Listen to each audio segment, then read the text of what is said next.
कत्तलीसाठी वाहतूक होत असलेल्या 7 गाय व गोवंशांची सुटका।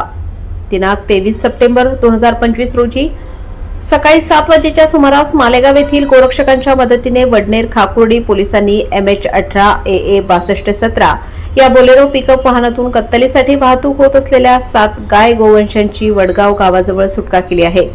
या संदर्भात गोरक्षक मच्छिंद्र शिर्के यांना गोपनीय माहिती मिळाली की कुसुंबा गावाकडून मालेगावच्या दिशेने कत्तलींसाठी गायींची एका बोलेरो पिकअप वाहनातून वाहतूक केली जाणार आहे।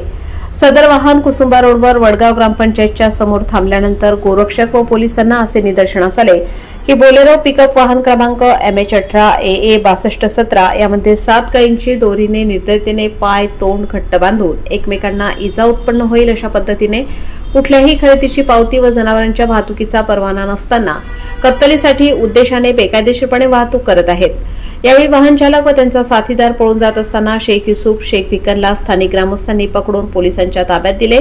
सदर माहितीची मच्छिंद्र शिर्के, विनोद निकम, प्रभाकर देसले, पंकज आहिरे, महेंद्र आहिरे व वडनेर खाकुर्डी पोलीस स्टेशनचे सहाय्यक पोलीस निरीक्षक शिरसाट, पोलीस हवालदार पाटील, पोना बाचकर, पोलीस अंमलदार सोमवंशी यांना खात्री झाली।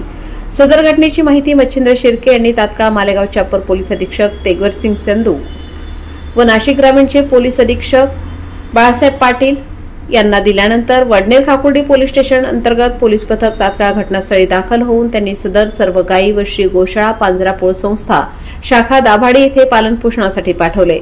सदर घटनेबाबत शेख युसुफ शेख भिकन राहणार पवारवाडी, आवेश मुस्तकीन जमीर उर्फ समी या 4 आरोपींविरोधात महाराष्ट्र शासन नियुक्त मानद प्राणी कल्याण अधिकारी विनोद काळू निकम राहणार वडगाव यांच्या फिर्याद क्रमांक 412/2025 प्रमाणे प्राण्यांचा छळ प्रतिबंधक गुन्हा दाखल करण्यात आला।